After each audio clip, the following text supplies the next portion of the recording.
Hi again. In this video, I'm going to show you how to do a duplicate stitch, as specifically used in my Kestra Socks pattern.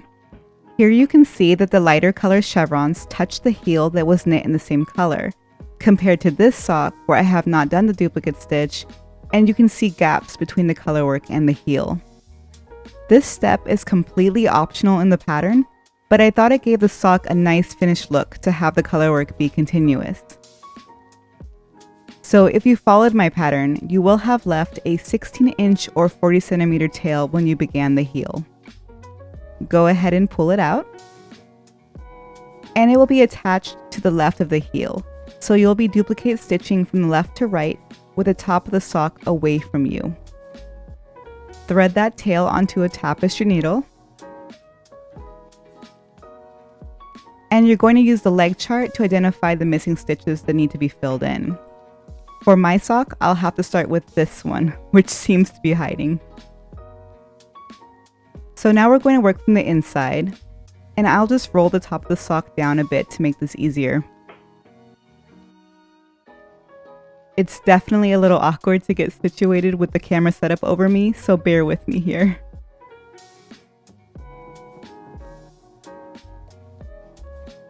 Insert the tapestry needle through the center of the first stitch V from wrong side to right side and pull it through.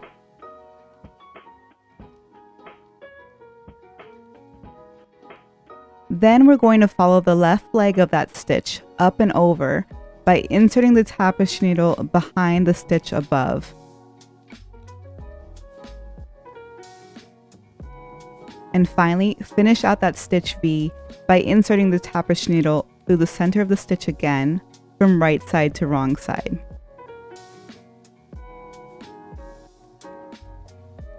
Catch the tapestry needle with your other hand and pull it through again, evening the tension of the stitch but not pulling too tight. Find your next missing stitch and repeat these same steps. Insert the tapestry needle through the center of the stitch from wrong side to right side.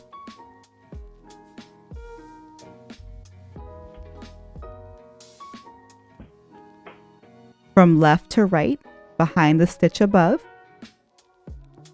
Again, you're following the strand that forms the stitch you're duplicating.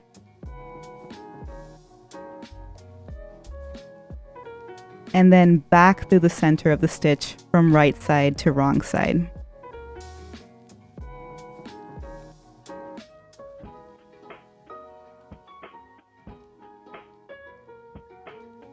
And there's my second duplicate stitch.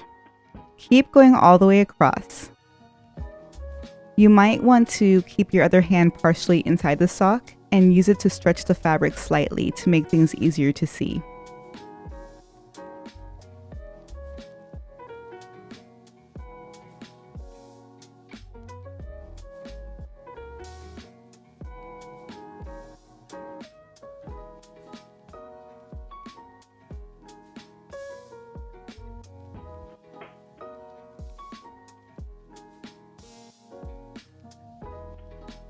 You don't want the contrasting color strand to recede or hide behind the main color strand, so be sure to adjust the stitches as needed before moving on. Also be sure to enjoy the process and take your time. If you have any trouble coming through a stitch or feel any resistance, check the wrong side to make sure you haven't caught any floats or accidentally gone through both layers of your sock. I actually find duplicate stitch really relaxing and fun. Once you know how to do it, you might think of lots of ways to use it, like adding the appearance of color work like I'm doing here, or even intarsia over larger areas. So when you're all done, take a minute to check and admire your work.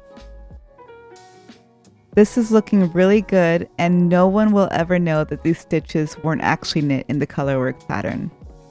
I hope you've enjoyed knitting up these socks and would love to see yours. Please share photos using the hashtags in the pattern. See you around!